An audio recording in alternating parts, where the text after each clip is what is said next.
Is Caesar on the throne? Has Caesar crossed the Rubicon? With the electoral victory of Donald Trump, a lot of commentators, including some I find very insightful, have returned to an idea that circulated to the point of becoming a meme during his 2016 run. Trump is Caesar. Or more specifically, we have, with a 4-year parenthesis during Biden's administration, entered the phase of history that Oswald Spengler called Caesarism. Spengler was an early 20th century German polymath and philosopher of history, and the Caesar meme often references his historical narrative. Money, finance, intellectuals, ideologues are all despoiled by the charismatic, willful figure of a Caesar. Now, this is a bit of a cliche topic, and I don't personally follow Spengler on his phases of history, but I think some of his general elements do apply. We can simplify these phases as a barbaric founding father moment for a people, followed by culture with its refinement, art, philosophy, then civilization with its intellectuals and ideas divorced from real life, as well as powerful financial speculators divorced from real value. Culture basically gets too complex and too prosperous for its own good and produces a political and economic class that does not contribute, and then you get Caesarism, power concentrated in a dictatorial individual, the state. For Spengler, it seems the state has to be taken over and used to break down those special interests and lobbies and finance that mushroomed during the civilization phase.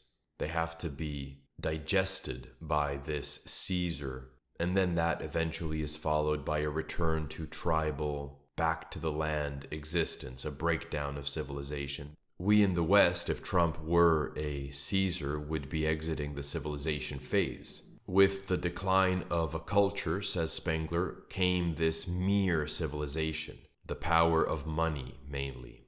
He describes it as follows, quote, "Titanic is the onslaught of money. Only high finance is wholly free. Banks have developed themselves on the credit needs of an industry growing ever more enormous, as a power on their own account, and they will, as money wills in every civilization, to be the only power. The dictatorship of money marches on," end quote. And, quote, "The private powers of the economy want free paths for their acquisition of great resources. No legislation must stand in their way. They want to make the laws themselves, in their interests. And to do that, they make use of the tool they have made for themselves, democracy, the subsidized party," end quote. So the world of money, finance, controls parties, controls democracy, makes laws in its own interests. That's all pretty familiar to us today.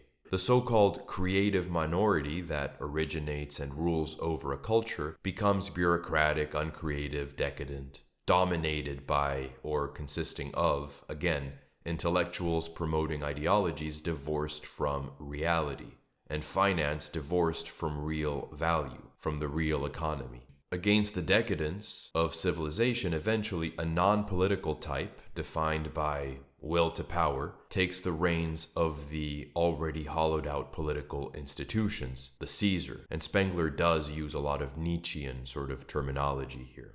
Again, I don't share his basic premises, but there is something about these phases that rings true. He writes, quote, "The coming of Caesarism breaks the dictator, the dictatorship of money and its political weapon, democracy," or we could say democracy controlled by special interests. "The sword is victorious over money, the battle of money and law." Of course, law here means the will of the Caesar. He also calls the Caesar and Caesarism socialist, in the sense that it's the state against finance, not how the word socialist tends to be used today. But he very much sees Caesarism as statism, the state, versus the world of finance that transcends the state, transcends a country, goes global, often consists of speculating on value rather than actual production, etc. He continues, quote, "Law needs, in order to resist the onslaught the onslaught of money, a high tradition and an ambition of strong families that finds its satisfaction not in the heaping up of riches, but in the tasks of true rulership, above and beyond all money advantage, end quote. The imperial age in every culture alike signifies the end of the politics of mind and money, basically intellectuals, intelligentsia, and finance. That's the Caesar. He is suspicious of the idealist and the true believer, of ideologues and global economic concerns. And we can see how some of this does apply to Trump. He isn't all that ideological, and he sees the economy as a national reality. At least that's really the basis of Trumpism. It might seem like an odd statement given that he's a businessman and often talks about money, but what Spengler means is that the Caesar stands up to the interests of groups that put money first, ahead of the state, ahead of the economy understood as a national reality, the national economy. The word tariff is the most beautiful word in the dictionary. But there is a problem here. The Caesar doesn't just conquer his enemies within. His conquests are also external. And Trump is not a military man with military ambitions. He's a businessman. When we hear Caesar, we think of Julius Caesar, the conquest of Gaul, Octavian's expansions, and so on. Spengler focuses on figures like Octavian, Augustus, and the, quote, Chinese Augustus, Huang Ti, whose armies annexed his rival states. But in a way, we've seen all that already. The US has conquered 2 world wars, a Cold War, Vietnam, Korea, Cambodia, Iraq. Military and geopolitical exertion as compensation for social and cultural decline, loss of identity and cohesion, that shouldn't really be in the cards. It should have already happened. The energy behind Trump is another one. There is something of Caesarism about the present moment, but not the thirst for expansion. This isn't the dawn of empire. It feels more like its twilight. And Trump knew that intuitively. He ran on it the first time. Nationalism, not globalism, will be our credo, per that famous early speech that he gave. That sounded like the end of world empire. The energy he channeled was the feeling of a people who love their country but have come perhaps very gradually, maybe even not altogether consciously, to be sickened by its empire. Of course, he's also encouraged Israel to be more aggressive than it's already being, which could be disastrous, so he's ambiguous there, and his actual record during his first administration was mixed. But, on the other hand, there were no new wars when he was in office, which is saying something. So his instincts are not those of a military conqueror, Caesar, Augustus. They built up Rome, which had already expanded, by adding to it militarily, in part, among other things. Whereas Trump's rebuilding of the American empire was sold as a strong renegotiation of terms with partners and rivals, and that's a contrast that we have to bear in mind. Trump was always only half of Spengler's Caesar. Caesarism excites the people who suffered under the civilization phase, and one way to do that has traditionally been with victories abroad, but the American population is war fatigued. It lacks enthusiasm and ideological fervor, even pride, in its own empire because it perceives that it isn't its own empire. The empire belongs to others. Trump should be a post-imperial Caesar, if anything, to coin a term. Maybe the US as a nation is past its imperial phase. And yet that doesn't rule out the political class whose fate is not really tied to America, trying to ride a weary nation over the horizon of history. For Spengler, the civilization phase engages in conquests too, just for the sake of the interests that prevail then. But in terms of the US, committing to serious military exertion at this stage would almost certainly be to the benefit of those same kind of interests, maybe in newer forms. Maybe they are the protagonists of the play of history, and not nations. Not anymore. We have corporations that have grown to the point that, in terms of resources, money, data, they may, we can imagine, prolong the phase of history during which they rule and get a second wind, so to speak. The US might live out a sort of second unnatural Caesarism, imperial expansion, a sort of zombie empire, as mere host, expending its resources well beyond its own imperial prime to further the interests of such entities. Another source of renewed geopolitical expansionism could be a country that seems to be entering its own imperial phase, imperial decadence, Israel, whose lobbying can convince the US to engage escalating the Middle East conflict, etc. John Mearsheimer has talked about this, and donors like Miriam Adelson are a huge part of the Trump circle, having contributed tens of millions to his campaign. Trump might decide to betray his post-imperialist vocation. As a personal aside, in general, I don't have much faith in him. Let's keep digging into Spengler's Caesar figure in terms of its big picture historical function, the breakdown of the previous era.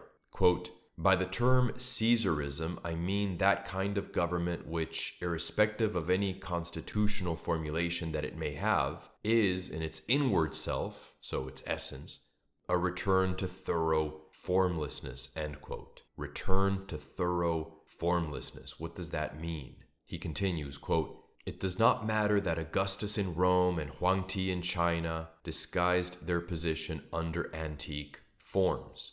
The spirit of these forms was dead, and so all institutions, however carefully maintained, were thenceforth destitute of all meaning and weight.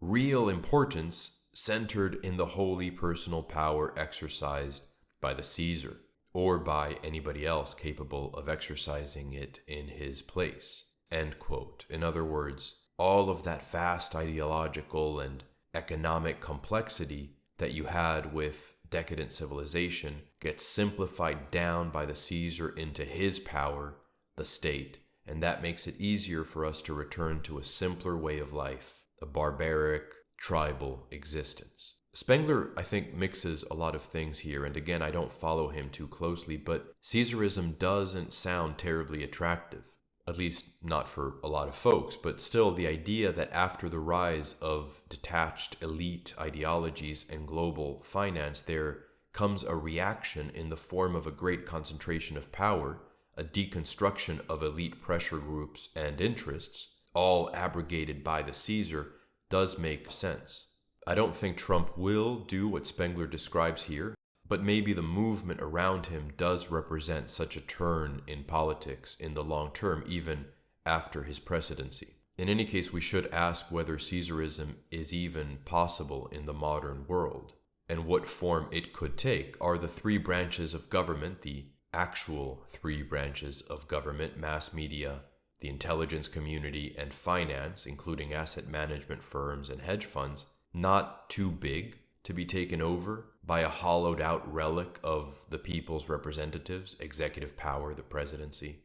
The state might not be able to dissolve them because their capacities exceed those of the state to a degree that wasn't the case before. And they can always throw a wrench in the executive's plans. Consider Trump wanting to improve relations with Russia and the way elements of the intel community and media came up with the Russiagate narrative, effectively limiting the presidency's ability to pursue geopolitical strategy as it saw fit. If Caesarism is still possible, the Caesar would have to appeal to his supporters, use a mass movement to exert pressure and assert his mandate. We're just talking about the rise of popular frustration and its need for strong leadership in the face of a political and economic class completely detached from old structures like countries, and that care more about cooked macroeconomic data than people's actual buying power, purchasing power.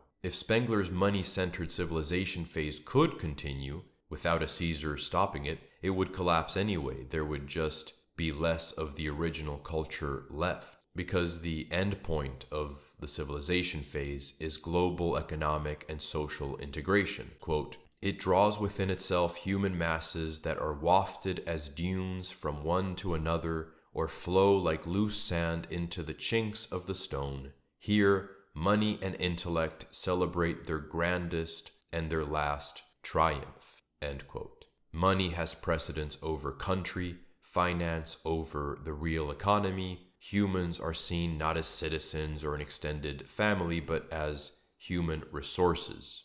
When Biden said, America is a nation that can be defined in a single word. I was going to excuse me. He was right in a way. Every vowel and consonant pronounced all at once. America as a slurred mess. The establishment wants countries that are interchangeable, full of people that are interchangeable. The specific name doesn't matter. Identity doesn't matter. In contrast, the Caesar wants power to rest in the old state, for which reason he often harkens back to the founding culture. The rule of corrupt, power-hungry globalists. You know what a globalist is, right? You know what a globalist is. You know, they have a word. It sort of became old-fashioned. It's called a nationalist. And I say, really, we're not supposed to use that word. You know what I am? I'm a nationalist, okay? We will no longer surrender this country or its people to the false song of globalism. The nation-state remains the true foundation for happiness and harmony. The free world must embrace its national foundations. It must not attempt to erase them or replace them. And all over this large, magnificent planet, the truth is plain to see. If you want freedom, take pride in your country.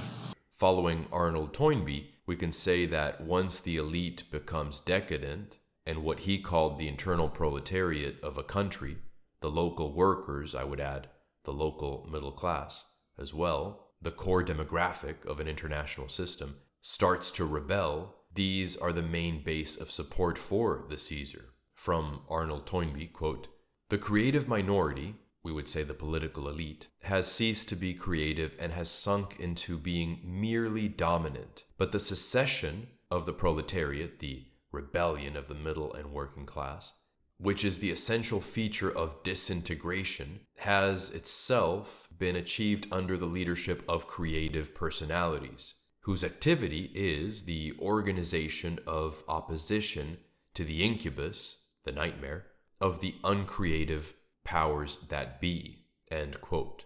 Those creative personalities that organize people's frustration and rebelliousness would ultimately be Spengler's Caesar. This is what critics of Trump should take seriously as well. The Trump is Caesar meme is the positive side of the left's fear that he will be a dictator, but it isn't just a meme, it contains real insights. When people rebel against their political class and their empire, the issue isn't one you can wave away by pretending these folks are just ignorant, or it's all down to one guy, one would-be Caesar manipulating them. You're seeing a deeper transformation. If Trumpism, maybe not Trump the man necessarily, is so far a kind of light Caesarism, or maybe more descriptively a rebellion of the US-led system's core demographic, the internal proletariat of the US itself, with equivalents in different Western countries, then Trumpism's victory against Harris opens up the possibility that America, and by extension the whole West, because the West looks to the US and it's influenced by it in many ways, will retain more of its original character, its original culture and identity into whatever phase comes next in history. But what does come next? Not much for Spengler, nothing politically or historically interesting at least. He talks about a kind of return to religion, but ultimately barbarism, tribalism, simpler ways of life, a dream dreamt by civilization on its deathbed, and then the terrible freedom from civilization. He's not pessimistic about that necessarily. He describes it in pretty romantic terms. But eventually a new, possibly foreign culture, more vital, will come and fill the space of what was. Of course, for Spengler, material and imperial rise is already cultural decline. Civilization replaces culture. History replaces inner stability and creativity with outer power, and then you die. Toynbee writes about the death of civilization through the rebellion of the internal proletariat as the start of another civilization. For his part, quote, "In the secession of a proletariat from a dominant minority, a new civilization is generated," end quote. We can think of the end of the Roman Empire as a slave economy, and then the rise of medieval European Christendom. In fact, for Spengler, the so-called Dark Ages in Europe were the post-Caesarian return to barbarism. Toynbee fantasized that the next civilization would be a sort of one-world universal church and government, that the rebellious internal proletariat would want this, which has more to do with his own ideological biases. We see today that's not the case.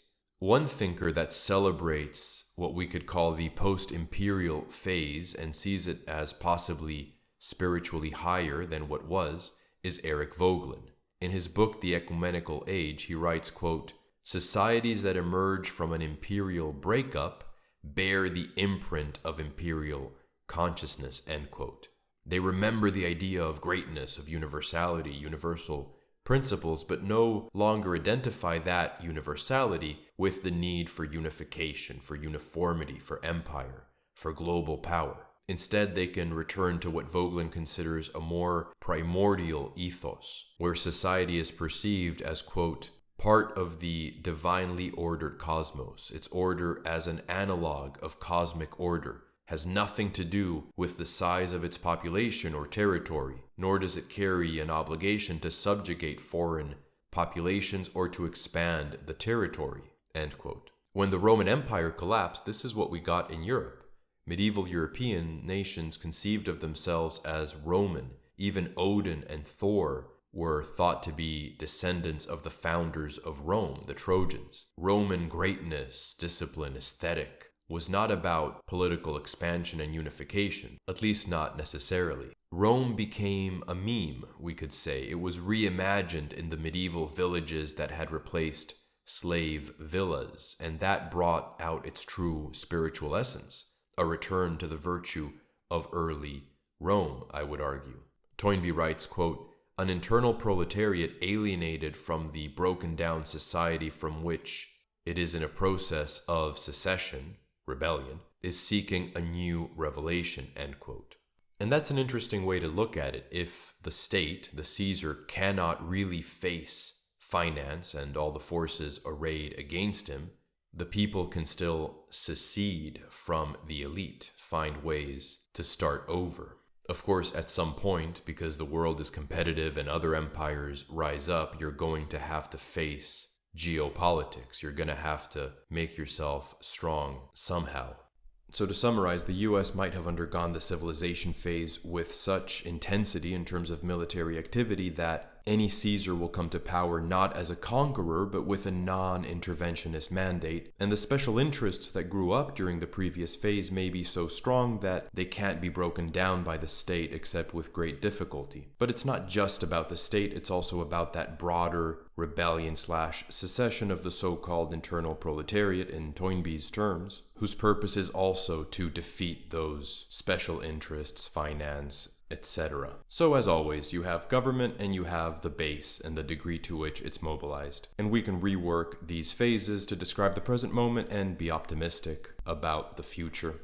I know it might seem spurious, but to me the Trump memes do matter. Meme trumps man, in a sense, because they come out of a rebellious impulse in the population. Folks want better economic conditions, but we don't live on bread alone. They also want a culture that's worth something, that they can relate to.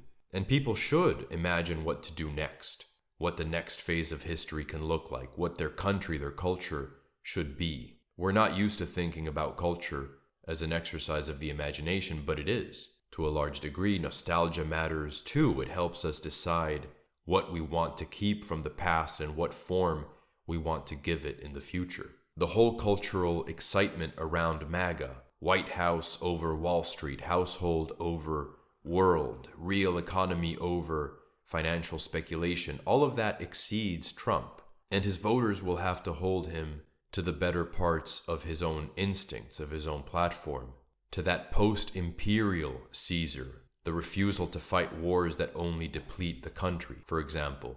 Okay, that was a lot, but it's timely, and I thought it would be interesting. Thank you very much for watching. I know there's an echo, by the way, in these recordings. I'm working on the acoustics, trying to figure that out. There's links in the description to social media and ways to contribute to the channel. If you're interested in that, thank you very much, and until next time, and subscribe if you would like to.